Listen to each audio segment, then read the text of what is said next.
Hi dears, Intermittent FASTIng 21 days weight loss challenge நம்ம பண்ணிட்டு இருக்கோம். அந்த வரிசையில இன்னைக்கு வந்து 12th டேல நான் என்னென்ன ஃபுட்ஸ் எடுத்துக்கிறேன், என்னென்ன ஆக்டிவிட்டீஸ் பண்றேன் அப்படின்ற மாதிரி இந்த vlogல நான் வந்து உங்களுக்கு அப்டேட் பண்ணிடுறேன். அண்ட் வந்து இப்போ லாஸ்ட் ஒரு 10 டேஸா வந்து டயட் ப்ளஸ் ஒர்க் அவுட் நான் பண்ணிட்டு இருக்கேன். இதுல வந்து எனக்கு என்னோட பாடியில என்னென்ன சேஞ்சஸ் நடந்திருக்கு ஸோ அப்படின்ற மாதிரி நான் வந்து இந்த வீடியோவில் நான் வந்து ஃபஸ்ட்டே ஆட் பண்ணிடுறேன். வெயிட் லாஸில் எனக்கு பெரிய டிஃப்ரென்ஸ் இல்லை, பட் வந்து எனக்கு பாடி வந்து நல்ல ஒரு ஸ்ட்ரக்சர் கிடச்சிருக்கு, பாடி வந்து நல்லா டோன் ஆகிருக்கு, நல்ல ஒரு ஃபிட்டாக நிறைய டிஃப்ரென்ஸ் எனக்கு ஃபீல் பண்ண முடியுது. ஸோ அதெல்லாம் வந்து நான் உங்கள் கூட இன்றைக்கி ஷேர் பண்ணிக்கிறேன். அண்ட் வந்து இப்போது ஒரு 7:30 7:15 அந்த மாதிரி டைம்லேயே நான் வந்து இன்றைக்கி எழுந்திரிச்சிட்டு அதுக்கப்புறம் வந்து தலைக்கு எண்ணெய் வைக்கிறது, ஸோ அந்த மாதிரி வேலையெல்லாம் முடிச்சுட்டு இப்போ வந்து பார்த்திங்கன்னா 7:45 8 அந்த மாதிரி இருக்கும். ஒரு ½ hour வந்து ஒர்க் அவுட் பண்ண போகிறேன். ரெகுலராக நான் பண்ணிகிட்டு இருக்கக்கூடிய arm workout and thigh workout அதான் பண்ண போகிறேன். அண்ட் வந்து நான் ஈவினிங் ஒரு ½ hour ஸ்கிப்பிங் பண்ணுறது போக நடுவில் வந்து எப்போயாவது எனக்கு டைம் கிடைக்கும் போதும் வந்து பார்த்திங்கன்னா ஸ்கிப்பிங் பண்ணுறேன், வாக்கிங் பண்ணுறேன், வீட்டுக்குள்ளேயே வந்து சும்மா நடந்துகிட்டே இருக்கேன். ஸோ நிறைய ஃபிசிக்கல் ஆக்டிவிட்டீஸ் நான் பண்ணிகிட்ருக்கேன். ஸோ கடைசி 5 கிலோ குறைக்கிறதுக்கு மெனக்கெட்டுட்ருக்கேன் அப்படின்றனால என்னோடய ஃபிசிக்கல் ஆக்டிவிட்டி டைமிங் தான் நான் இன்க்ரீஸ் பண்ணிகிட்ருக்கேன். என்ன பண்ணலாம், ஸ்கிப்பிங் பண்ணலாமா, நடக்கலாமா அப்படின்ற மாதிரி ஒரு மாதிரி சும்மாவே இருக்க முடியல. ஸோ ஒரு மாதிரி துருன்னு ஏதோ ஒன்று பண்ணிகிட்டே இருக்கேன். எனக்கு வந்து வெயிட் லாஸில் ரிசல்ட் இல்லைனாலும் அட்லீஸ்ட் என்னோடய பாடியை வந்து நல்லா டோன் பண்ணணும், நல்ல ஒரு ஸ்ட்ரக்சருக்கு கொண்டு வரணும் அப்படின்றது வந்து என்னோடய ஃபோக்கஸாக இருக்குது. ஸோ பார்க்கலாம். இப்போ வந்து இன்றைக்கி 12th டே தானே, இன்னும் நிறைய நாள் இருக்குது. 21 days சேலஞ்ச் முடிச்சுட்டு கண்டிப்பாக வந்து ஒரு சூப்பரான ரிசல்ட்டோடு நான் வந்து உங்கள் கூட ஷேர் பண்ணிக்குவேன். ஓகே, இப்போ வாங்க நான் வந்து இன்றைக்கி டேயில் என்னென்ன ஃபுட்ஸ் எடுத்துக்கிறேன், என்னென்ன ஃபிசிக்கல் ஆக்டிவிட்டி பண்ணுறேன் அப்படின்றத பார்த்து தெரிஞ்சுக்கலாம். ஓகே, இப்போ வந்து என்னோடய பாடியில் என்னென்ன சேஞ்சஸ் நடந்திருக்கு, எந்த அளவுக்கு வந்து வெயிட் லாஸ் நடந்திருக்கு அப்படின்றத வந்து நான் உங்களுக்கு காமிக்கிறேன். இந்த ஒரு வீடியோ கிளிப்பிங் வந்து பார்த்திங்கன்னா அஜியோ ஹால்க்காக குர்த்தி போட்டு காமிக்கிற மாதிரி நான் வந்து ஷூட் பண்ணினது. ஸோ இதில் பாருங்கள் இந்த குர்த்தி எனக்கு எப்படி இருக்குது அப்படின்ட்டு. இது வந்து முன்னாடி எடுத்த கிளிப்பிங். ஸோ இந்த குர்த்தி வந்து எனக்கு ரொம்ப லூஸாக இருக்காது, பட் வந்து ஓரளவுக்கு கம்ஃபர்டபுளாக இருக்கும் போட்டுக்கிறதுக்கு. ரொம்ப வந்து லூஸாக இருக்க மாதிரிலாம் இருக்காது, கரெக்டாக தான் இருந்தது. இப்போ சேம் குர்த்தி எனக்கு இப்போ எப்படி இருக்குது அப்படின்ற வீடியோ கிளிப்பிங் நான் ஆட் பண்ணுறேன் பாருங்கள். ஸோ இது வந்து தம்ப்நெயிலுக்காக நான் இந்த ஃபோட்டோஸ்லாம் வந்து கிளிக் பண்ணேன், அந்த கிளிப்பிங்ஸ் தான் நான் ஆட் பண்ணியிருக்கேன்.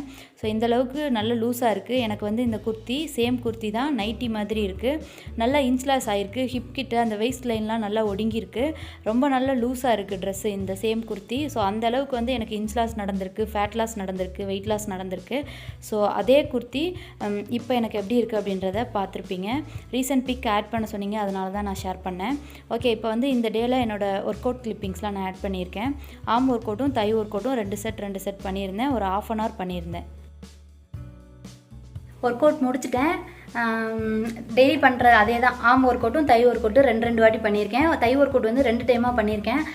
கேமரா வந்து பார்த்திங்கன்னா கால் வந்தனால கட் ஆயிடுச்சு, ரெக்கார்ட் ஆகலை. ஸோ கொஞ்சம் கிளிப்பிங்ஸ் தான் எடுத்திருப்பேன், அவ்வளோதான். நான் வந்து இதுக்கு மேலே நான் என்னென்ன ஃபுட்ஸ் எடுத்துக்கிறேன், எப்படி இந்த டே எனக்கு போகுது, என்னென்ன மாதிரியான ஆக்டிவிட்டீஸ் பண்ணுறேன் அப்படின்றத எல்லாமே நான் உங்களுக்கு அப்டேட் பண்ணுறேன்.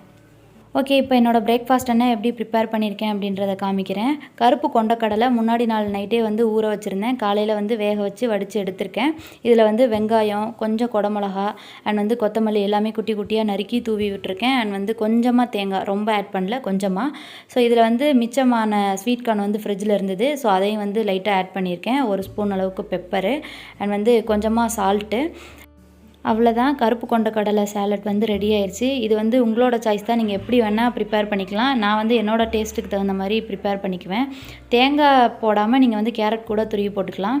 பட் எனக்கு வந்து ஒவ்வொரு நாளும் ஒவ்வொரு மாதிரி சாப்பிட்றதுக்கு பிடிக்கும் அப்படின்றனால நேற்று ஸ்வீட் கார்ன் வேறு மாதிரி பண்ணியிருந்தேன், தக்காளியெலாம் ஆட் பண்ணியிருந்தேன். ஸோ அதனால் இன்றைக்கி வந்து கொண்டக்கடலை இந்த மாதிரி பண்ணியிருக்கேன். இதுவும் வந்து பார்த்திங்கன்னா இந்த மாதிரி பண்ணி சாப்பிட்றது நல்லாயிருக்கும். அந்த குடமிளகா, கேரட்டு அண்ட் வந்து இந்த மாதிரி தேங்காய் இப்படிலாம் ஆட் பண்ணி சாப்பிட்றது ரொம்ப சூப்பராக இருக்கும். ஒரு மாதிரி கலர்ஃபுல்லாக நம்ம வந்து வெரைட்டியாக சாப்பிட்ற ஒரு ஃபீல் கிடைக்கும்.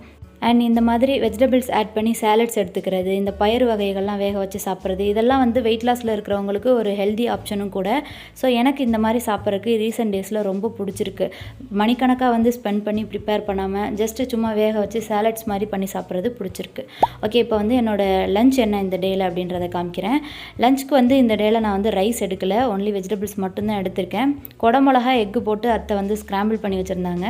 அண்ட் வந்து வெண்டைக்காய் பொரியல் பண்ணியிருந்தாங்க. ஸோ 2 மட்டும்தான் எடுத்திருக்கேன். குடமிளகா எக்கு ஸ்க்ராம்பிள் பண்ணது, ரைஸ் மாதிரி நிறைய எடுத்திருக்கேன்.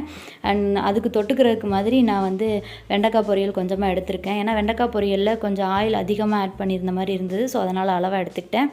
ஸோ இதுதான் வந்து பார்த்திங்கன்னா என்னோடய லஞ்சு. ரைஸ் எடுக்கல. அண்ட் வந்து லஞ்ச் முடிச்சுட்டு நான் வந்து பார்த்திங்கன்னா ஒரு 3 டேட்ஸ் எடுத்துக்கிட்டேன். ஏதோ ஒரு ஃப்ரூட்ஸ் எடுத்துப்பேன். ஓகே, இப்போ வந்து என்னோடய டின்னர் என்ன அப்படின்றத காமிக்கிறேன். டின்னருக்கு வந்து பார்த்திங்கன்னா அந்த ஓட்ஸ், ராகி, வீட் ஃப்ளார் அரைச்சி வச்சுருந்த பவுடர் இருக்குது பார்த்திங்களா, அதில் வந்து தோசை ஊற்றிட்டு வந்திருந்தேன். ஸோ அதை வந்து ப்ரிப்பேர் பண்ணி வச்சிட்டேன் அப்படின்னா 1 வீக்கில் தீர்த்துருவேன். ரொம்ப நாள் வச்சு யூஸ் பண்ண மாட்டேன். இது வந்து எகைன் நான் வந்து ப்ரிப்பேர் பண்ணது. அது எப்படி ப்ரிப்பேர் பண்ணணும் அப்படின்றது வந்து ஆல்ரெடி ஷேர் பண்ணியிருக்கேன், செக் பண்ணி பாருங்கள். ஸோ தொட்டுக்கிறதுக்கு வந்து பருப்பு மதியம் வீட்டில் சமைச்சிருந்தது. ஸோ அதுலேருந்து கொஞ்சம் ஒரு பவுல் அளவுக்கு எடுத்திருக்கேன். அண்ட் ஒரு எக்கு மட்டும் நான் ஆட் பண்ணியிருக்கேன். மார்னிங் லஞ்ச் ரெண்டுலேயுமே வந்து நான் எக் ஆட் பண்ணல அப்படின்னா டின்னருக்கு வந்து ஒரு ½ பாயில் போட்டுக்குவேன்.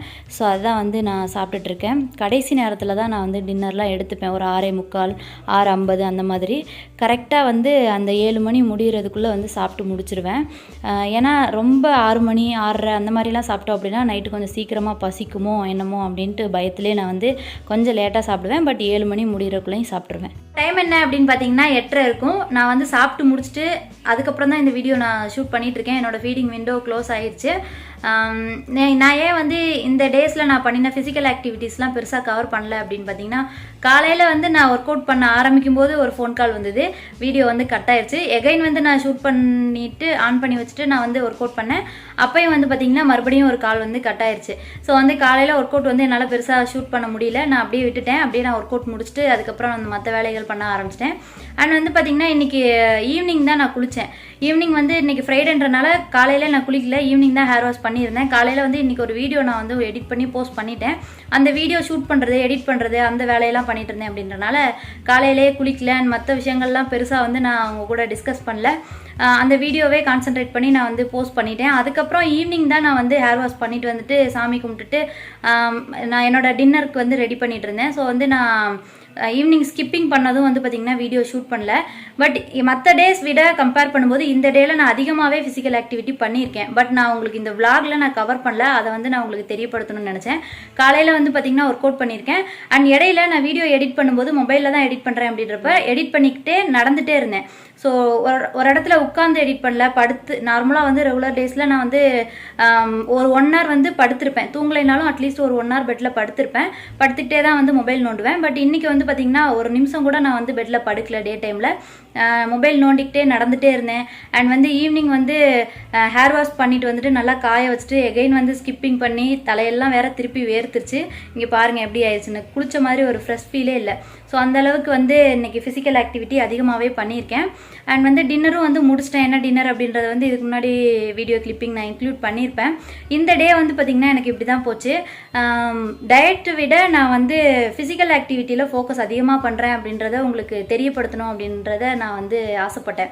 ஏன்னா வந்து கடைசி நம்ம போக போக வெயிட் லாஸ்க்குள்ளே நம்ம வெயிட் லாஸ் ஒரு 10 கிலோ 15 கிலோ குறைச்சிட்டு நம்ம கடைசி குறைக்க வேண்டிய வெயிட்டை நெருங்க நம்ம ஃபிசிக்கல் ஆக்டிவிட்டி அதிகம் பண்ணணும். அதை தான் நான் இப்போ பண்ணிகிட்ருக்கேன்.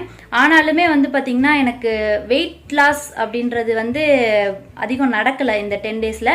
பட் ஃபேட் லாஸ் நடந்திருக்கு, இன்ச் லாஸ் நடந்திருக்கு. அது என்னால் ஃபீல் பண்ண முடியுது. கண்டிப்பாக வந்து 21 டேஸ் சேலஞ்ச் முடிச்சுட்டு எனக்கு என்னோட ரிசல்ட் வந்து பாசிட்டிவாக இருக்கும். அதை நான் உங்க கூட ஷேர் பண்ணிக்குவேன். ஓகே, இந்த விளாக் வந்து உங்களுக்கு பிடிச்சிருக்குன்னு நினைக்கிறேன். நாளைக்கு விளாகில் நான் என்னென்ன ஃபுட்ஸ் எடுத்துக்கிறேன், என்னென்ன ஆக்டிவிட்டீஸ் பண்ணுறேன் அப்படின்ற மாதிரி நான் வந்து அப்டேட் பண்ணுறேன். இந்த வீடியோ உங்களுக்கு பிடிச்சிருக்கு, யூஸ்ஃபுல்லாக இருக்குது அப்படின்னு நினச்சிங்கன்னா லைக் பண்ணுங்கள். என்னோட சேனலுக்கு இது வரைக்கும் சப்ஸ்கிரைப் பண்ணல அப்படின்னா சப்ஸ்கிரைப் பண்ணி வச்சுக்கோங்க. ஓகே, நம்ம நெக்ஸ்ட் வீடியோவில் பார்க்கலாம். டாடா, பை.